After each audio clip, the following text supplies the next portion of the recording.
Federal Drive is presented by GEHA, Government Employees Health Association, proudly providing health and dental benefits to federal employees and their families. Visit GEHA.com. From misprescriptions to overworked carriers, Postal Service problems are piling up in communities across the country. In central and southern Illinois, the Postal Service is a lifeline, and calls for reform are growing louder.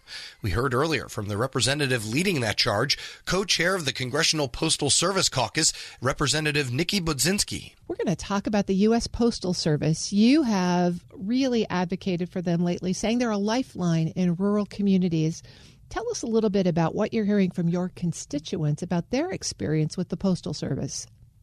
Well, I do know, let me just say, I do believe the Postal Service is a lifeline to our communities because I hear directly from constituents that rely on on-time mail delivery for prescription drugs, for paychecks, Social Security benefits.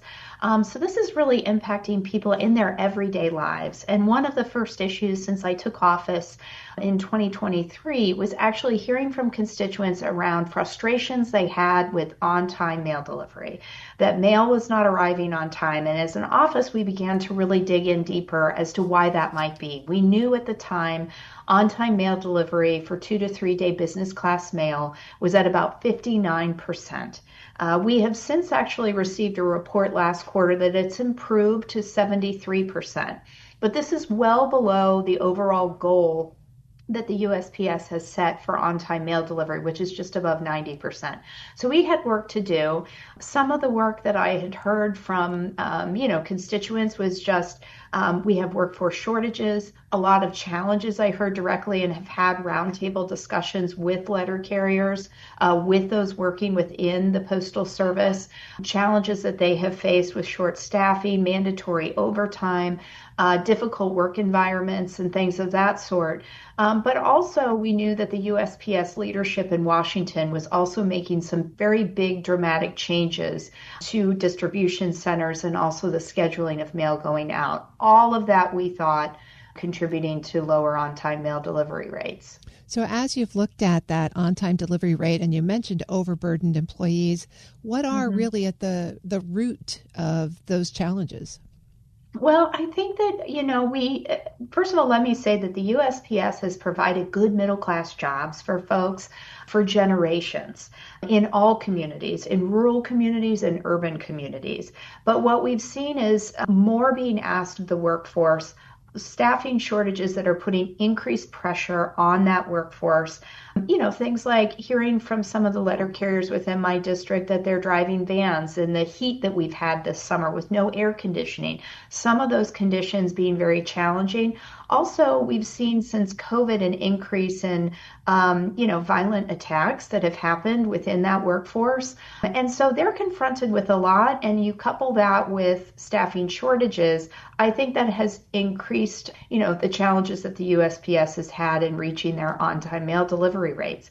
But it isn't just about the workforce challenges, Terry. It is something that started in the last administration with Postmaster General DeJoy, who had set up a Delivering for America agenda, which would potentially consolidate some of the distribution centers in our country. And I can tell you in my district alone, there were 2 communities, Springfield and Champaign, that were both on the list for potential consolidation. With that consolidation, what it would mean is that mail would then be rerouted to either Chicago or St. Louis, increasing the amount of time that it would take for letter carriers to actually physically have the mail and get it to a home. And so it wasn't just about workforce, it was also about some of the big decisions that were being made at the top. You've recently introduced some legislation, the Protect Postal Performance Act. Tell us about the goal of that legislation and how it would change some of the issues that you've just articulated. Yeah, well, it exactly addresses the concerns I have around the consolidation of the distribution centers. It basically says that until we can get our on-time mail delivery rates back up to that 90% threshold, that is a standard that the USPS has set, we should not be consolidating any of our distribution centers or changing, quite frankly, some of the scheduling and the routes with which the timing of mail and vans being able to go out into the community to deliver mail. That we know in states where there has been consolidation, like in Georgia, for example, they have seen their issues with on-time mail delivery just get worse. So the Postal Performance Act would say, until we get back up to that 90%, we don't want to see further disruptions to service. I'm speaking with Congresswoman Nikki Budzinski. She represents Illinois' 13th Congressional District.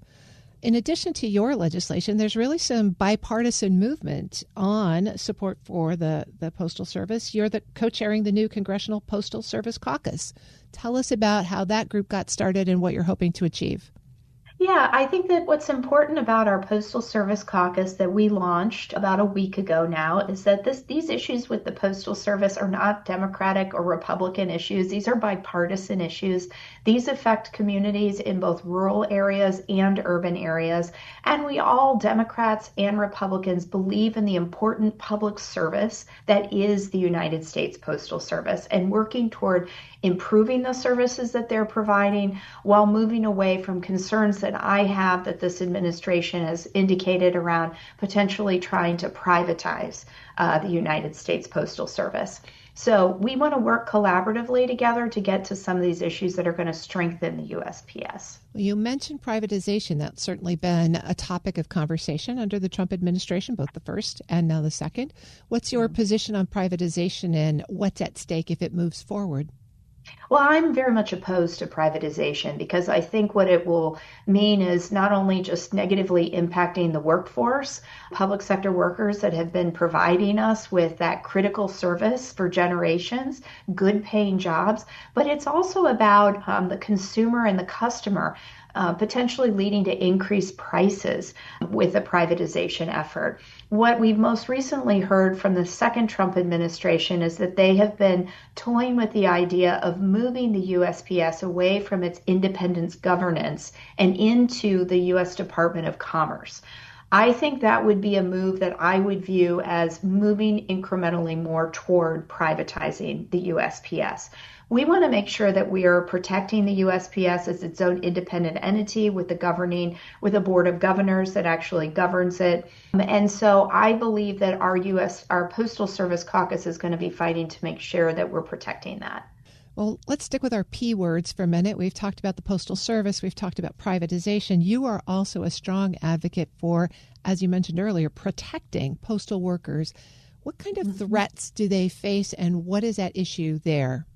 Well, we're hearing, I will say at home, I'm hearing from letter carriers, increased, incidents of assault.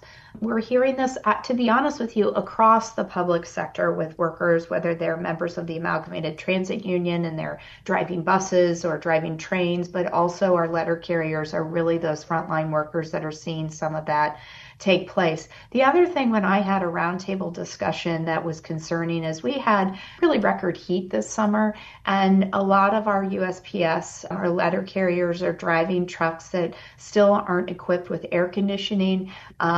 Letter carriers are being asked to navigate some really increasingly inclement weather.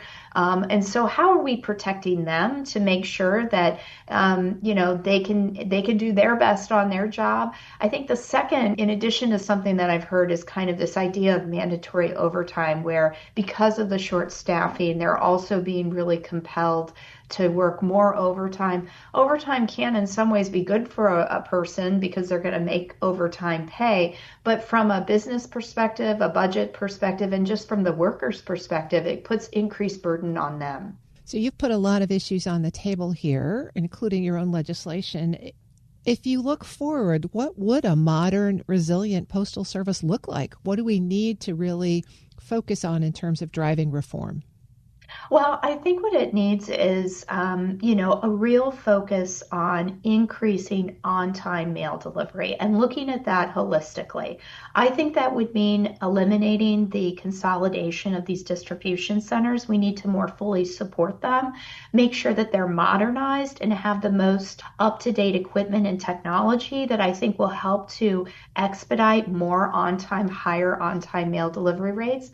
I think we need to also support the workforce and make sure that, we are, making clear that they're protecting middle-class jobs. These are great jobs that can afford for a family. And we want to see more people get into being a letter carrier. And so encouraging us to fill those shortages while investing in places like our distribution centers and modernizing those. Congresswoman Nikki Baczynski is representative for Illinois' 13th Congressional District, speaking there with Federal Drive host Harry Gerton. We'll post this interview at federalnewsnetwork.com/Federal Drive. Listen to the Federal Drive on your schedule. Subscribe wherever you get your podcasts.